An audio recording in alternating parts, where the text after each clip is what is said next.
사랑하는 서당중과 함께 믿음의 가족 여러분, 고난주간 월요일 매일 감사 예배를 주님 앞에 올려드리겠습니다.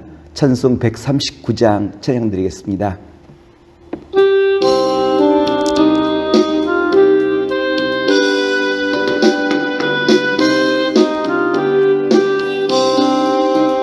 오 영원한 내 주 예수 앞서서 가시니 이날의 주의 승리는 영원 무궁하리.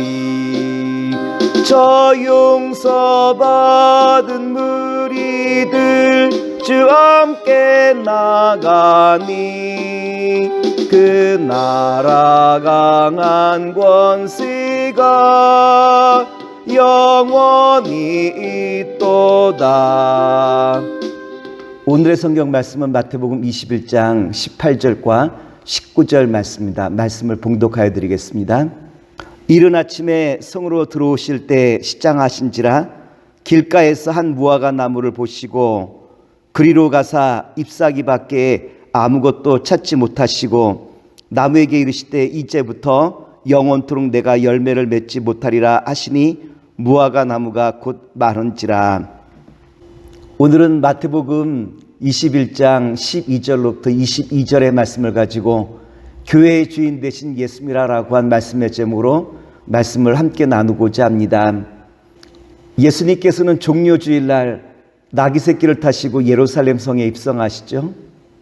예수님께서 베다니라라고 한 지역에서 하루 묵으시고 난 다음 월요일 아침에 다시 예루살렘으로 올라가시게 하여 가시는 도중에 한 무화과 나무를 발견하게 되어져요. 무화과 나무는 꽃이 먼저 피는 나무예요. 그래서 잎이 무성하다라고 한 것은 당연히 꽃이 피고 열매가 있는 것이 당연한 순서였기에 예수님께서는 무화과 나무에서 열매를 얻기 위하여 찾아가신 것 아니겠습니까? 무화과 나무는 여러 번의 열매를 맺는다고 합니다. 처음 익은 상품성 없는 열매를 가리켜 파게라라고 이야기하고 순차적으로 열리는 상품성 있는 열매를 가리켜 테나라라고 이야기하는데 예수님께서는 6월절 날 예루살렘 성에 입성하셨기에 6월절 즈음에 무화과 나무는 파게라라고 하는 열매를 맺게 되어져요. 예수님께서는 이 파게를 얻기 위하여 무화과 나무에 가셨지만 그러나 그 무화과 나무는 잎만 무성하였지 열매를 맺지 못하고 있는 나무라고 한 것 아니겠습니까? 히브리 성경에는 파게와 테나라고 하는 호칭이 분명하게 구분되어 있지만 한글 성경에서는 무화과 나무라라고 그렇게 호칭되어서 구분이 되어 있지 않아요. 따라서 오늘 본문의 말씀을 다시 풀자면 예수님께서는 예루살렘으로 올라가는 도중에 파게라라고 한 열매를 얻기 위하여 찾아갔지만 이 파게라라고 한 열매를 얻지 못하여 주님께서는 다시는 테나라라고 한 열매를 맺지 못하게 저주하시자 그 나무가 말라 죽었다라고 한 것이 오늘 주님께서 우리에게 보여주시기 원하시는 말씀 아니겠습니까? 그렇다면 오늘 본 말씀이 우리에게 가르치고자 하는 말씀은 어떠한 말씀일까요? 그것은 우리가 살아가면서 맺어야 될 열매가 반드시 있다라고 한 것 아니겠습니까? 그렇다면 우리가 맺어야 될 열매란 무엇입니까? 창세기 1장 27절에 보면 이와 같은 말씀이 기록되어 있어요.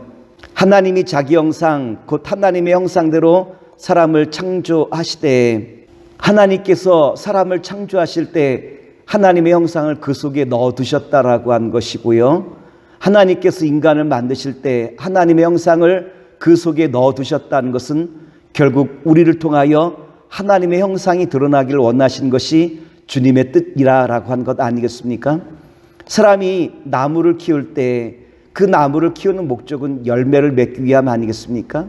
마찬가지로 하나님께서 이 세상에 인간을 보내셨을 때는 목적이 있는데 그 목적은 하나님의 형상이 그 사람을 통하여 잘 드러나기를 원하시는 것이 하나님께서 인간을 이 땅에 보내신 목적이라고 말씀을 드릴 수 있어요.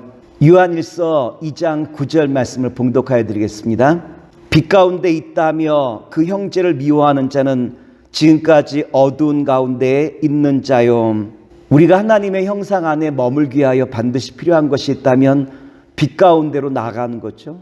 하나님께서는 빛이시기에 우리가 빛 가운데로 나아갈 때 하나님의 형상이 우리 안에 담겨지는데, 그 빛을 삼키는 것이 뭐냐면 어둠이라고 한 것인데, 언제 어둠이 우리를 삼키느냐로 말하면 미워하는 마음이 우리 마음속에 들어올 때 우리는 어둠이 그 빛을 삼킨다라고 우리에게 말씀을 주시고 있죠.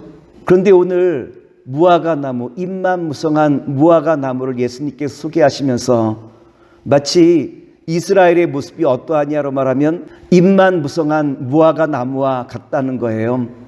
맺어야 될 열매는 그 안에 없고 잎만 무성한 바로 이 모습이 이스라엘의 영적인 상황과 수준이라는 것을 우리에게 다시 한번 일깨워 주시고 있는 것 아니겠습니까? 예수님께서 예루살렘 성전에 도착해 보니 그 성전이 어떠한 모습으로 변해 있죠? 강도의 구렬로 변해 있다라고 예수님께서 책망하시죠. 6월절 날 수많은 유대인들이 6월절 예배를 드리기 위하여 성전에 나아갔는데, 그 성전에 희생의 예물에 필요한 소와 양과 염소와 비둘기를 파는 상인들이 온통 성전을 점령하고 말지 않았습니까? 물론 소와 양과 염소와 비둘기는 필요해요. 그런데 상인들은 거룩한 예배에는 관심이 없고 단순히 물건 파는 데만 열심인 모습을 우리에게 보여주시고 있어요. 예수님께서는 무엇을 우리에게 고발하시냐면 예배에는 관심이 없고 단순히 성전을 이용하여 자기의 이익을 추구하고자 했던 제사장들과 상인들, 그리고 또한 거기에 놀아나고 있는 이스라엘 백성들을 주님께서 다시 한번 일깨워 주시고 있는 말씀이 오늘 본문의 말씀이에요. 예수님께서는 성전 예배는 등한히 여기고 다른 것에만 관심을 쏟는 상인들과 그리고 또한 환전 상인에 대하여 주님께서는 내어 쫓으시죠. 마태복음 21장 12절 말씀입니다. 예수께서 성전에 들어가사 성전 안에서 매매하는 모든 자를 내어 쫓으시며 돈 바꾸는 자들의 상과 비둘기 파는 자들의 의자를 둘러 엎으시고, 예수님께서 상인들과 그 모든 것을 뒤집어 엎으신 이유는 성전으로 하여금 다시 예배하는 초소가 되게 하시기 위함이었어요. 마태복음 21장 13절 말씀을 봉독하여 드리겠습니다. 그들에게 이르시되 내 집은 기도하는 집이라 일컬음을 받으리라 하였거늘 너희는 강도의 구례를 만드는도다 하시니라.